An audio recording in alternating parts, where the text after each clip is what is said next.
Désireux de faire rapport de son travail auprès de ses électeurs, le député de Rivière-du-Nord à la Chambre des communes, M. Réal Éloi Fortin, dresse le bilan de ses actions au cours de la dernière session parlementaire.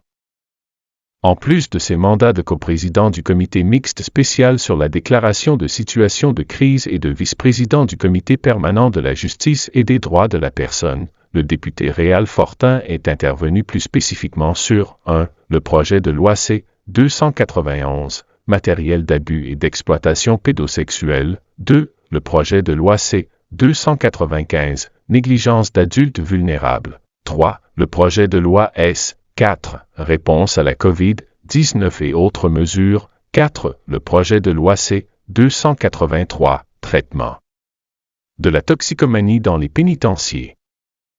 5. Le projet de loi C-289, détermination de la peine. 6. La nécessité de nommer des juges à la Cour supérieure du Québec, alors qu'un bris de service est redouté par la juge en chef. 7. La tenue d'un procès secret, en réclamant du ministre de la Justice qu'il rende des comptes et qu'il fasse preuve de transparence. 8. La tentative de rompre les liens entre le Canada et la monarchie britannique, tout en proposant au gouvernement de ne pas remplacer la reine par le roi sur la monnaie.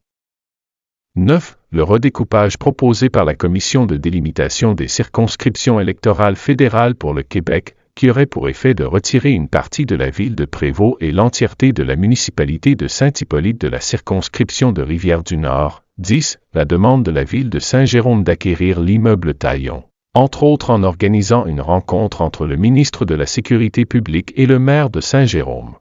La négligence des libéraux révélée, le député de Rivière-du-Nord a également travaillé sur les nombreux rebondissements entendus lors des auditions de la Commission sur l'état d'urgence, la Commission Rouleau. Non seulement, 3 corps policiers y ont confirmé que le recours à la loi sur les mesures d'urgence n'a jamais été nécessaire pour mettre fin à l'occupation d'Ottawa par les camionneurs, mais en plus, des employés libéraux ont planifié une stratégie pour insulter, craquer et faire mal paraître les occupants dans l'opinion publique. De bonnes avancées pour le Québec réalisées grâce à la persévérance du Bloc québécois. Après plusieurs années de revendications, Ottawa s'est finalement rendu aux arguments des groupes de défense des travailleurs et du Bloc québécois, en augmentant la durée des prestations de maladie de l'assurance-emploi de 15 à 26 semaines, pour les nouvelles demandes à partir du 18 décembre 2022. Un pas dans la bonne direction, même si le Bloc continue de réclamer une réforme complète et une bonification substantielle du programme d'assurance-emploi. Un autre dossier qui a enfin progressé, c'est celui de la protection des fonds de retraite, un enjeu que la députée du Bloc québécois, Marilyn Gilles, porte depuis 2015.